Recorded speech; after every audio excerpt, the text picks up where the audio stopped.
I light up the sky, but I'm not the sun. My kiss is deadly, but I am not a snake. The Book of Elemental Powers. Hello, I'm Sensei the Dark Master. In today's shocking episode, we shall be covering the elemental power of lightning. We shall be covering its shocking history, the electric individuals who have wielded this power, the creatures and objects who have used it, the lightning abilities it grants a user, its weaknesses, and much more. Now, let us start with that shocking history. That history begins with the first Spinjitzu master, who taught the first elemental master of lightning the elemental power of lightning. From there, the first elemental master of lightning passed the power to their child, and that child passed it to their child, and this process repeated for over 100 generations. Eventually, Jay's mother would inherit her powers and use them against the Serpentine during the First Serpentine War. She would eventually decide to marry the late Cliff Gordon, but she would also fight against the evil Time Twins. Due to unknown issues, she would leave her husband and eventually leave her son Jay in the care of two junkyard owners, Ed and Edna, who would serve as adoptive parents while she disappeared to some unknown fate. Jay would be an inventor and eventually became the Ninja of Lightning and fought against many evildoers in defense of Ninjago.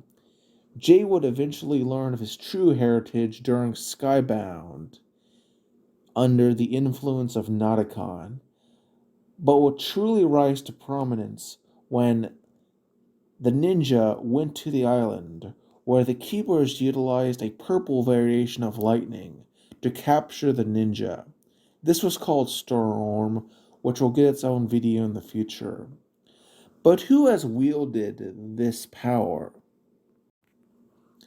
First, there was the first Spinjitzu master who could control all the elements. Then there was the first elemental master of lightning, who passed the power eventually to Jay's mother. And of course, there is the current ninja of lightning, Jay Walker.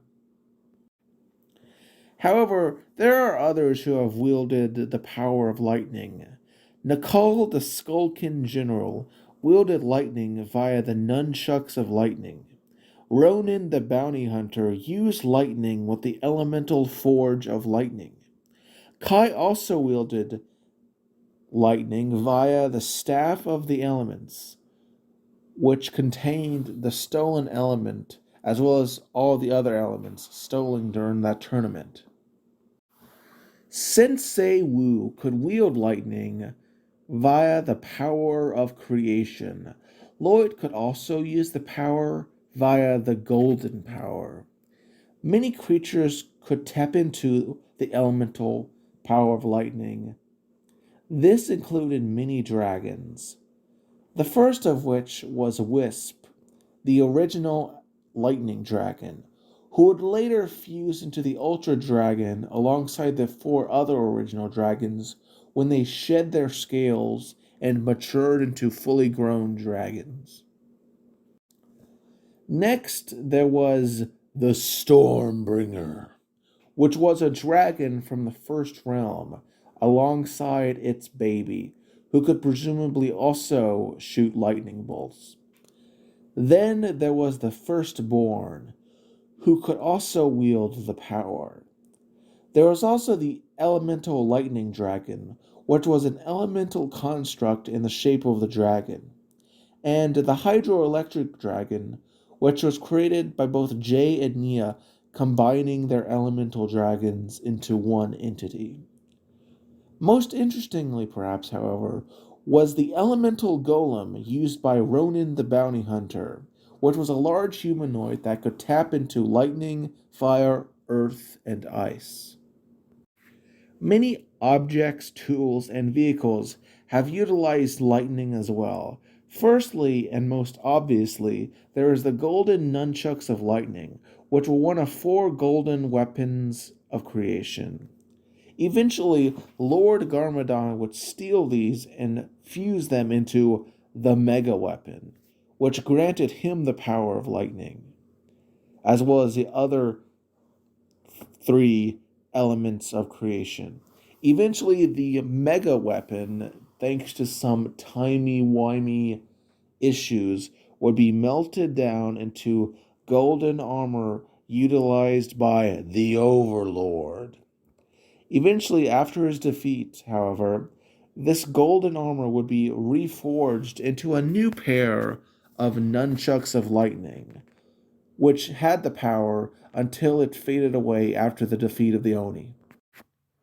The nunchucks of lightning could also summon Stormfire, a jet that could harness the power of lightning itself. The lightning elemental blade could also tap into lightning. Individually, both chronosteel and blue crystal could absorb electricity, much like every other elemental power. When combined, however, into something similar to the Staff of Elements, they could absorb multiple elements and outright steal them from other people. The elemental forge of lightning was an ancient artifact that could tap into lightning itself. Finally, the scrolls of Forbidden Spinjitzu could temporarily boost the power of lightning, but this was brief. As a brief aside, the Keepers and their stone guardians also used a form of lightning, but it is sometimes considered its own element, referred to as storm, and as such, I will be giving it its own video and covering it in more depth in the future. But what are the powers that electricity and lightning as a whole gives a person? First and most obvious, there is electrokinesis slash fulgurkinesis. With this, the user can create, generate, increase, absorb, conduct, shape, and manipulate electricity of various intensities. Users can redirect natural lightning in an elemental storm, electrocute opponents, and use electrical explosions against adversaries. This has many subpowers. With electrokinetic flight, the user can fly with electricity. With technopathy, a user can overload, control, and power electrical devices or systems. Lloyd used his powers to charge a light bulb, and Jay could use his powers to create images on multiple screens. With electric disruption, a user can disrupt messages sent electronically. With electrocommunication, the user can interface with natural electric signals to communicate with others telecommunicatively. With electrical force field, a user can generate a force field of electricity as a defensive tactic. With lightning blast, a user can release electricity over a specific target area, which can cause either great damage or deliver great shockwaves of pure force. Thanks to electricity resistance, the user is partially resistant against electricity and lightning. With elemental infusion, the user can infuse objects such as weapons, beings, body parts, vehicles, or powers with electricity, empowering and energizing them, and allowing to manipulate their qualities and efficiency, as well as using electricity in various methods of attack. With electrical lightning bolt projection, the user can create and project bolts of electricity and control the intensity slash power of the projectile. They are not weak, but noticeably less powerful compared to a fully powered attack. They can also project lightning bolts from their own bodies to pierce and burn their opponents. With electric orb projection, the user is able to project an orb of lightning. With electrified body, the user's body will be infused and crackle with electricity when in state of rage or extreme emotion. A user attracts lightning to strike them because of their electrical attraction.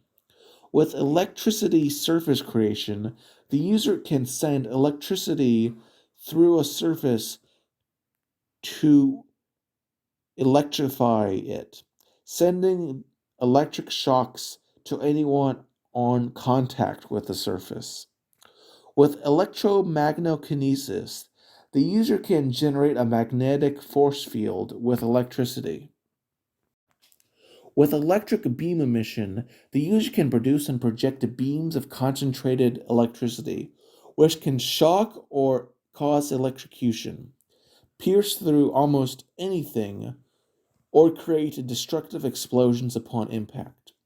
With electrokinetic speed, the user can use lightning to achieve superhuman speed, and with electric recharge, the user can charge batteries with electricity. With an elemental shield, a user can create a lightning elemental shield.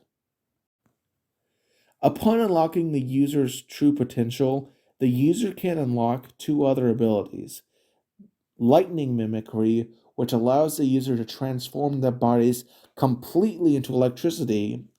With electro teleportation, the user is able to teleport short distances using electrical currents.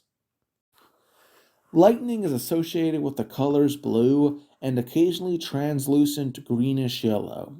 The symbol of lightning is an octopus that resembles a cloud discharging lightning. The octopus represents Jay's electric and intelligent attitude. For all of this, however, electricity does have a few weaknesses that are worth mentioning. Firstly, obviously, water is dangerous as it can cause a user to electrocute themselves. Secondly, they are not fully resistant to lightning, so thunderbolts that attack them can still hurt them. And because they attract lightning, that means they can be hit by something they don't intend to be hit by. Plus, metal can attract their lightning, so they might be aiming for someone, but the beam goes towards that lightning rod. And finally, they can accidentally overcharge batteries, causing explosions that aren't intentional. Before I end this, let us once again do a brief coverage of the incarnation of lightning in the Lego Ninjago movie. In terms of overall versatility, Jay and Sensei Wu can use it, which is lame, and in terms of power, it's much weaker, only having broad electrokinesis, electrokinetic flight, electrokinetic bolt projection, and electricity surface generation. Once again, this sort of illustrates how the movie was just a much weaker parody of what Ninjago is really about.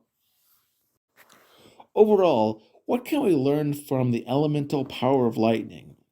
Well, we learn how life can be full of shock and surprise, and that one must be resilient in case these revelations shock our very foundations, such as when Jay learned that he was adopted.